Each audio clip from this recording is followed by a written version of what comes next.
Dear children, welcome to Vedic Bedtime Stories.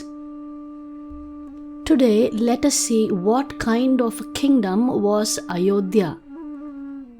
The great kingdom of Ayodhya in the Koshala province was situated in the banks of river Sarayu.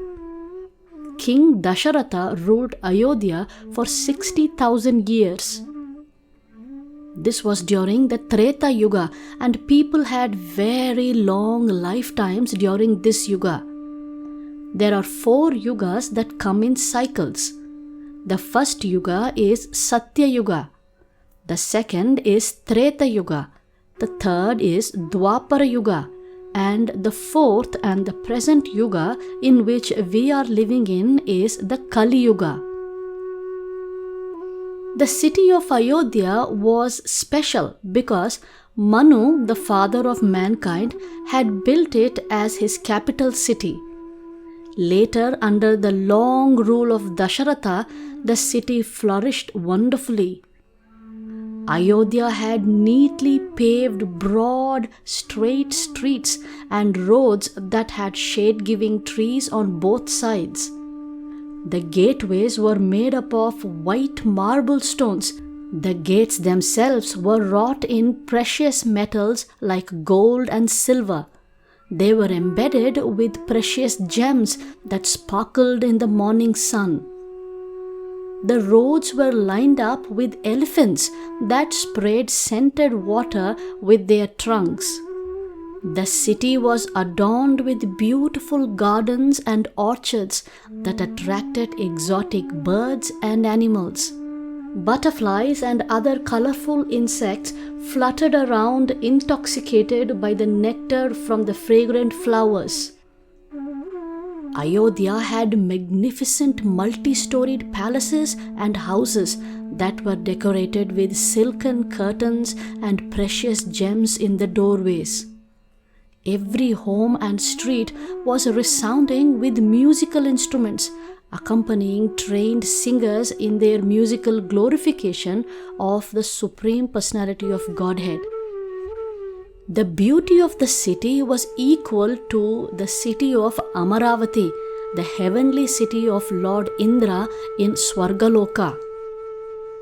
The people of Ayodhya were well protected by a powerful army that fortified the city from the enemies. The glory of Ayodhya was spread all across the world. Kings, princes, and travelers from all parts of the world visited Ayodhya to pay their annual tributes as well as pay respects to the Emperor Maharaja Dasharatha. Maharaja Dasharatha was a Raja Rishi. A Raja Rishi is one who is a king but is as advanced in spiritual realization just like a renounced Rishi. He ruled his kingdom so well that there was no material misery that resulted from sinful actions present in his kingdom.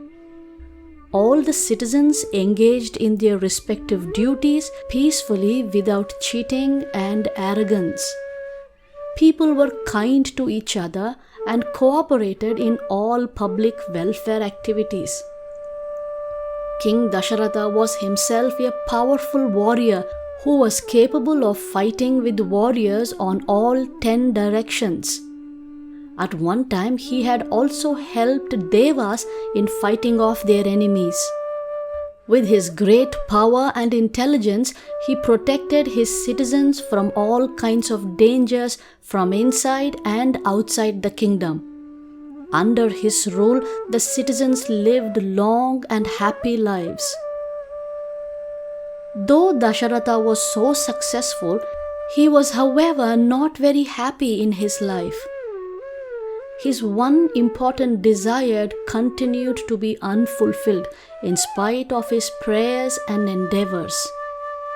As days passed on, his heart was getting heavier and heavier because of this unfulfilled desire.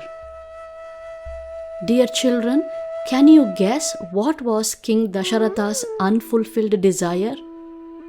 If you know the answer, please type it in the comment section with the help of a grown-up. Hope you enjoyed this episode of the Ramayana. If you did, please give this video a thumbs up. And now, good night.